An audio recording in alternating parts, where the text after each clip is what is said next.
Hey there, Jamie with Brazelton Realty here. Are you thinking of investing in real estate here in Northern Colorado? If so, you want to keep watching. I'm going to give us some ideas of some things to consider when looking at investing in real estate. So keep watching.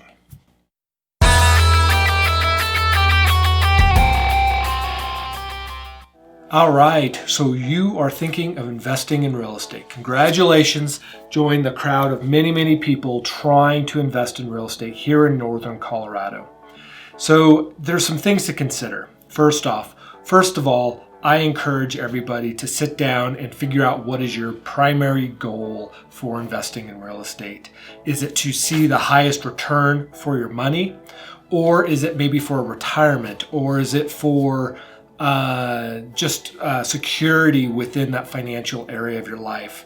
Whatever it is, you want to have that in mind because that's going to inform how you invest in real estate.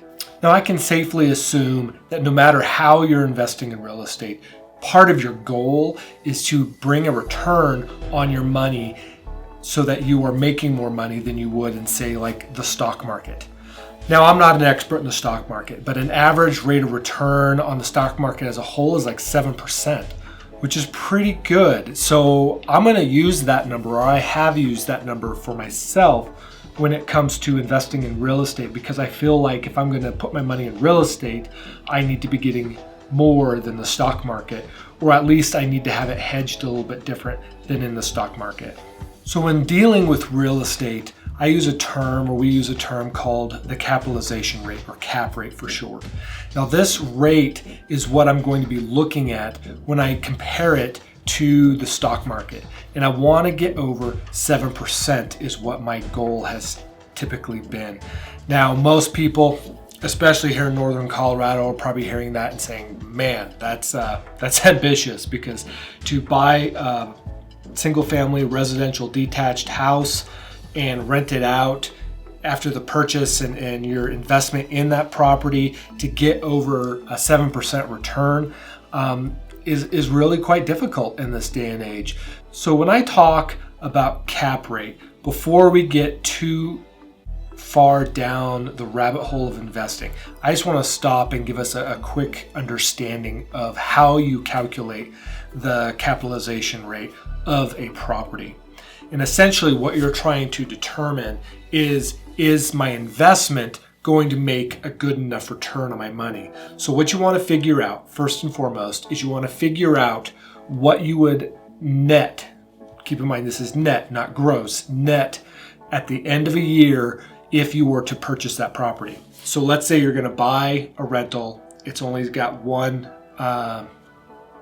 apartment or it's a single family. So you're only going to get one rent check from that property, but you also have to pay taxes. You're going to have to pay insurance on that property. You're going to have some utility payments. You need to calculate in there some vacancy. You want to be as conservative and realistic with this number as you possibly can. So once you get through subtracting all of your costs, let's say you're going to end up netting $10,000 a year on that investment. So then you take that number and you divide it by the purchase price of the property, and that's going to give you your cap rate. So if it's 0.006, that's a 6% cap rate on that property. And that is how you want to determine, or that's one of the ways. I mean, there's a lot of different ways to determine if a property is worth the money or not. Another way, I personally have never used this. It's never really worked in Northern Colorado since I've been here in the last 15 years, to be honest with you, is the 1% rule. And that basically says you want to get rent at 1% of what you purchase the property for. So let's say you buy the property at $200,000, you should be able to get $2,000 a month rent for that property. Again, that's just one of the many rules that investors use out there. I haven't used it because it just hasn't made a whole lot of sense here in the Front Range. I wish it did. Honestly, I really do.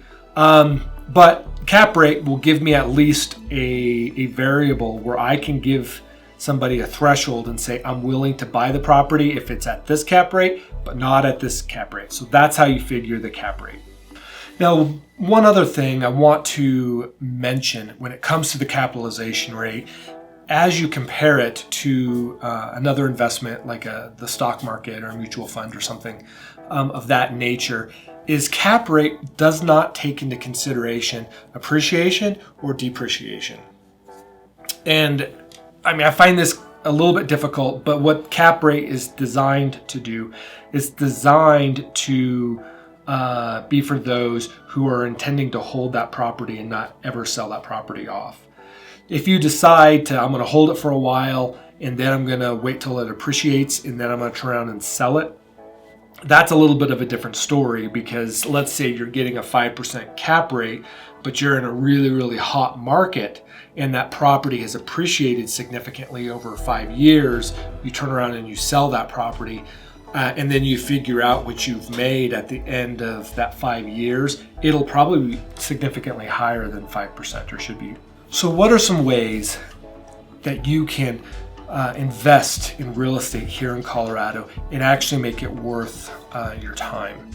And I'd be the first one to tell you, it is difficult to invest in real estate in northern Colorado, but I've seen it done a few ways, and I want to bring those to our attention. First is start looking into commercial real estate.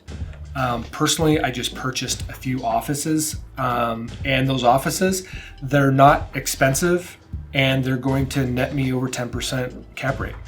So that's, it's been a really good deal for me. I think it's going to work out. I just purchased them, so I'm not willing to say one way or another if it's going to be a great investment or a decent investment. However, in the time that we're in, small businesses are hurting. So having an office space, I have one of them vacant right now, and it's been a little bit difficult getting that vacancy filled. With everything going on, that doesn't surprise me. Now, it does sadden me to say that with all the stuff going on, I do think we're going to see a lot more small businesses close their doors. I don't like seeing businesses in general close their doors. I do think it is sad. And I think through this time when companies are being squeezed, companies that are operating on really thin margins can't operate for very long in this environment, so they end up closing. With that being said, we're going to start seeing more commercial property available at a better discount, or a more economical price at least. So keep commercial real estate in the back of your minds.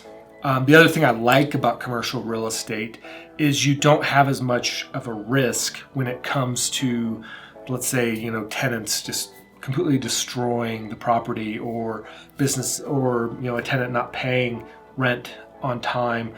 Typically, business owners are a lot more studious when it comes to paying their bills and keeping the property looking nice, because that's where they work, and hopefully their clients are coming there and they need it to be nice. So that's another consideration. Now, one of the downsides to commercial real estate is typically the lenders that will lend on commercial want at least 30 to 35% down. And so you're going to have to come to the table with more cash than you would on residential. And there are fewer lenders out there that will lend on commercial. Now, another way that you can consider getting into some residential real estate here in northern Colorado that might actually be a really good way to go. I admit on this one, I have not done it personally, but I've seen a lot of guys do it, and a lot of guys can make quite a bit of money doing it, is look for the new subdivisions that are going in, where there's tons and tons of building right now. Just down the street from where I live, they started a new subdivision. I almost bought one or two of the condos there, because what the theory is, or the strategy on this is, it's a little bit of speculation, so you have to be careful. But you go in, you buy property right when that subdivision is starting, and then you turn around and you lease out that property for a number of years. Figure out how long you think that subdivision is going to take to fully establish, And then once it's established, turn around and sell that property off. The theory in this style of investing is this. First of all, you're going to try to cash flow that property. Now, you'll probably just break even, to be honest. You're probably not going to have much of a cash flow, if any, on that new construction, because you're buying it, brand new. That's like buying a car right off the lot. But the theory is you allow that area to develop, and fewer people are willing to buy at the very beginning. And so builders know this. And so when they start a new subdivision, they start out at a lower cost. And every house or every block of houses that they build, they start increasing the price point of the properties. So at the very end, they have the very highest priced properties that they're selling. Now, the downside to this is you're not going to be able to sell your property for the same price that the builder is selling a brand new property for. So you're still going to have your property sold a little bit less, but what you're banking on is where you're banking on the desirability of that neighborhood increasing significantly, because it is fully established and not at the very beginning stages, and the appreciation through that should net you a profit of some kind. Now, I will caveat this by saying it is a little bit more risky. This is more of the speculation type of real estate, and typically I try to stay away from a lot of speculation real estate because it can land you in the poorhouse pretty quickly. That being said, if you can cash flow the property or at least break even with the property, the worst thing that's going to happen is you're going to hold on to that property for longer than you wanted. Now, the last way which you can invest in real estate here in Northern Colorado is look into some multifamily units, preferably duplexes or fourplexes. There's some catches to this. You got to pay attention to the zoning. Here in Greeley, there's a lot of older properties that they renovated the basement and put a separate entrance and said there it's a duplex. But when you look at the zoning, it's only zoned for a single family. Now, Greeley historically hasn't really done anything about that. Most of the investors I work with, and myself included, would be kind of leery of that. That makes us nervous because all it takes is the city to come in and start enforcing that, and we just lost half of our rental potential, plus the desirability of that property to be sold as a multifamily. Now, the nice thing about multifamily real estate is the chances of it being completely vacant are a lot smaller. You have multiple streams coming in, plus you're going to maximize the income potential for that particular property. Now, the downside is you're also dealing with more tenants. You're going to deal with more headaches. You're going to have arguments between the two tenants that you're going to have to mediate at some level. If you have a lot of these, it's probably advantageous to go look and see if you can find a good property manager to actually manage that property so that person's dealing with all those headaches and you don't have to be. Now, the last thing I will say is this. Residential, like a single family detached property, it's hard to get a good cap rate. If you can get 5% cap rate, you're doing really good in this market. Unless you can find a really distressed property and you're able to do that work fairly inexpensive, it's hard to find a property cheap enough that it'll make sense from a cap rate perspective. But here's another thing to consider. Let's say you are getting a 5% cap rate on that property. Now, in Colorado, over the last 40 years, we have seen an average of 5.5% return in real estate when we average it out. And that means in 2009 to 2019, if you take those 10 years and you average those out, we saw an average of 5.5%. So if you can buy a property and you can hold it for at least 10 years, right? 10 years is the magic number. If you can hold it for at least 10 years, hypothetically, according to historical data, you should be gaining 5.5% interest just on appreciation alone. So if you said, I'm going to rent it for 10 years and then turn around and sell it, that might not be a bad way to go. I have owned quite a few properties that I've turned around and sold after 10 years, and I've made, just through appreciation alone, a considerable amount of money doing that. So it's not a bad way to go. The gotcha is this: what are you going to do with that money when you sell it? The problem is if you take that money and then you go, buy a Ferrari, that's fine. You have the prerogative to do that, but they will tax you capital gains on that money. So you're going to get taxed pretty significantly, like 35 to 35% in some cases. And I'm not an accountant, so don't hold me to that. But it's significant. So you want to try to avoid those capital gains taxes as much as you can. And you can do that through doing what's called a 1031 exchange. But the only way that works is if you have another property that you're going to turn around and buy. So if you hold it for 10 years, you turn around and sell it, you need to find another property that's going to make sense that you can buy.